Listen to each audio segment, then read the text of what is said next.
ఈరోజు రాజకీయాల్లో అవినీతి చూస్తుంటాం, కానీ అవినీతి అక్రమాల కోసమే రాజకీయానికి వచ్చిన వాళ్ళు.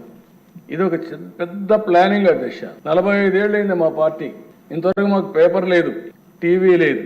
పార్టీ పెట్టేటప్పుడే, పార్టీ పెట్టకపోయినా ఒక టీవీ లేకపోతే ఒక పేపర్ ఇవన్నీ క్రియేట్ చేసుకొని స్టార్ట్ చేశారు. ఇంకొక పక్కన అధ్యక్ష, ఎక్కడ చూసినా పెద్ద ఎత్తున అవినీతి కొత్త నిర్వచనాలు చేసుకొచ్చే పరిస్థితికి వచ్చారు.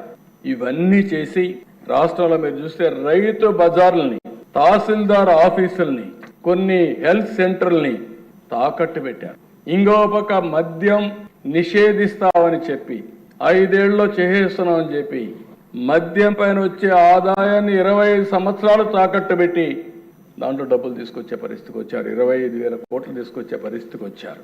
ఏమన్నాడు అంటే ఎక్కడికి పోయిందో అర్థం కాని పరిస్థితి వచ్చింది.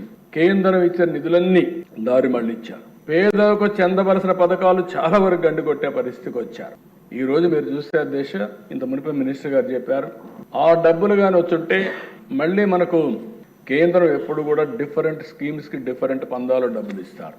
ఈరోజు నరేగా ఉంది, 90% కేంద్ర నిధులు వస్తాయి, మంది 10% వస్తుంది. ఇందులో 70% లేబర్కి ఇవ్వాలి, 30% మెటీరియల్ కాంపోనెంట్కి ఇచ్చుకునే అవకాశం ఉంటుంది. దీన్ని ఇది డిమాండ్ డ్రివన్. మనం ఎంత ఉపయోగించుకుంటే అంత ముందుకు పోతాం.